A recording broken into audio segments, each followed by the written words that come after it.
The homily of St. Basil the Great on Psalm 7 is another attempt at foisting on us a misuse and twisting of the Holy Fathers in order to justify this pagan teaching of aerial toll houses, which, by the way, my friend Gerotheos Vlachos, we actually are friends, has finally admitted that it was borrowed from Gnosticism. He claims that the Holy Fathers cleaned it up somehow, and I still am left to ask, was the Church so insufficient? Did the Holy Spirit so empty? The revelation of God so short-falling that we had to borrow something from pagans and try to clean it up because God didn't reveal, the Holy Spirit didn't unfold, and the Church is inadequate, and the teachings of the Church inadequate? So we had to borrow from Gnosticism and try to clean it up to make up for the shortfall in the Church's revelation and teaching? That's the sort of thing we get from aerial toll house, the aerial toll house cult. Now, St. Basil the Great in his homily on Psalm 7 again says absolutely nothing about toll houses or demons judging us for our various sins and things. The same thing, the demons come to meet us at the time of death, at the moment of death, and see if they have anything in that soul, if that soul identifies with them, if that soul is like one of them through its own actions and choices and lack of faith in this life. If so, then we associate with them, and we can't be judged without the body. The partial judgment, there's no such thing as particular judgment, by the way. Merikritis is partial judgment. Why is it partial? Because you cannot face judgment without the body on the resurrection. So what the partial judgment consists in is simply the soul, through its conscience, becoming aware of its destiny, aware of whether it belongs to those demons that meet it as it departs from the body, or aware that it can merely sneer at those demons and pass.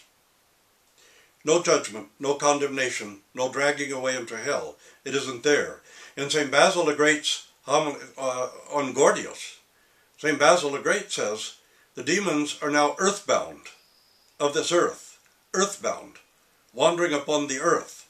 Why? Well, let's take a look. We saw what St. Maximus has to say.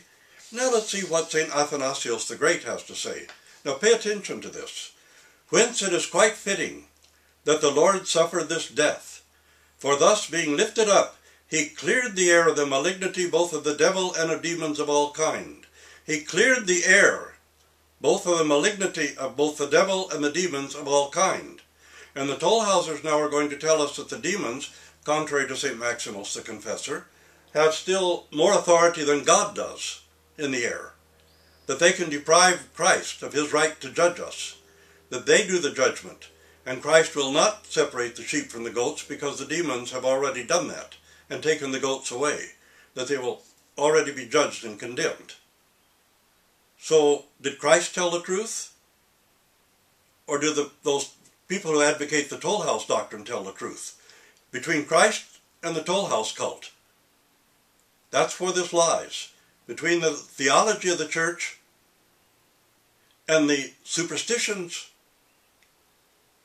and fraudulence of the toll house cult, who twist and deform and pervert the words of the Fathers of the Church in a shameless and sinful way to try to justify this horrid, soul-destroying Gnostic teaching which they wish to foist on us as a dogma of the Orthodox Church, contrary to the entire teaching about redemption, about the grace and place of the Holy Spirit, about the indwelling of the Holy Spirit in those who are redeemed.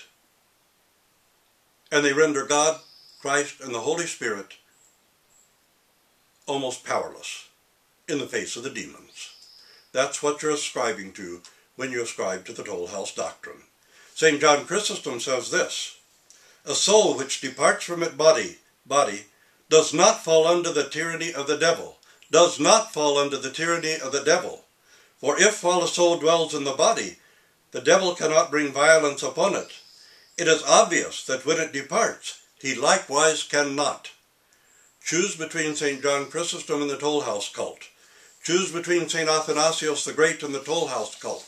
Choose between St. Maximus the Confessor and the Toll House cult. For all the patristic proof texts, Protestant-style proof texts that they're using, twisted, deformed, and perverted, not one of them teaches the Ariel Toll House doctrine. Not one of them teaches that the demons can set up judgment, petty assizes, or judgment stations in the sky and usurp Christ's right to judge. Not one of them can prove to us that demons are not liars and that they cannot tell the truth. What does speak the truth is our conscience. And when we depart from this body, our conscience will really tell us, and this is what the partial judgment can